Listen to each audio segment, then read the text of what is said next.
నమస్తే అన్న. నమస్తే. విగ్రహం చరిత్ర ఏందన్న? విగ్రహము స్టార్టింగ్లో శంకరయ్య అని వాళ్ళ బ్రదర్ ఉండే, అతను ఇంత గణేషుని ఇట్లా ఇట్లా చేసుకుంటూ వచ్చి ఇలా వచ్చిన తర్వాత ఆయన చనిపోయిన తర్వాత సుదర్శన్ ఆయన స్టార్ట్ చేసి అప్పుడు ఇప్పుడు 70 సంవత్సరాల నుండి ఇప్పుడు 70 అడుగులు చేసేసుకున్నారు ఈసారి. ఈ సంవత్సరం విగ్రహం యొక్క ప్రత్యేకత ఏంటిదన్న? విగ్రహం ప్రత్యేకత ఇప్పుడు పక్కన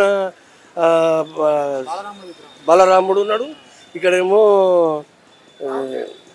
రావుకేతు, ఇక్కడనేమో శంకర్ మన ఈయన వెంకటేశ్వర స్వామి కళ్యాణంది, ఇక్కడ శివ కళ్యాణం రెండు పెట్టేసి ప్రత్యేకత పెట్టింది.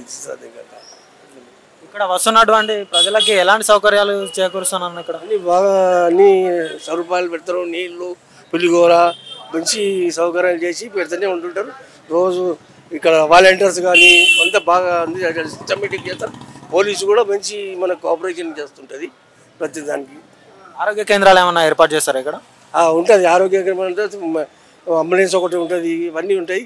మన ఇక అక్కడ పక్కన మన బాత్రూమ్ అటువంటి వ్యాన్లు వచ్చాయి, అవి కూడా పెడుతుంటారు బాగా. గణేష్ విగ్రహాన్ని చూడడానికి ఎక్కడ నుండి వస్తారు ప్రజలు? మొత్తం ఆంధ్రప్రదేశ్, తెలంగాణ, బయటి దేశాల నుండి కూడా వస్తుంటారు చూస్తాను బాగానే. ఎందుకు మరి ఈ విగ్రహానికి అంతగానం రావాల్సిన అవసరం ఏమున్నది?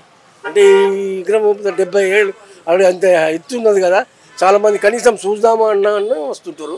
అట్లా విగ్రహాన్ని అంత పెద్దగా పెట్టడానికి గల కారణాలు ఏంటి అన్న? ఇక సంవత్సరం పెంచాలని ఆ ఉద్దేశంతో ఆఖరి ఈ సంవత్సరం 70 సంవత్సరాలు అయింది, అంత 70 ఏళ్ళు పెట్టింది ఈసారి. లడ్డు యొక్క చరిత్ర ఏందన్న? ఇక్కడ ఖైరతాబాద్ లడ్డు యొక్క చరిత్ర. ఇక్కడ లడ్డు అంతా ఉండదు, ఇక్కడ అంతా మామూలు లడ్డు పెడతారు. మళ్ళీ వచ్చిన లడ్డును మందికి అప్పుడప్పుడే ప్రసాదం పంచుతూనే ఉంటుంటారు. ఇక్కడ వేలం అనేది ఏముండదు దీనికి.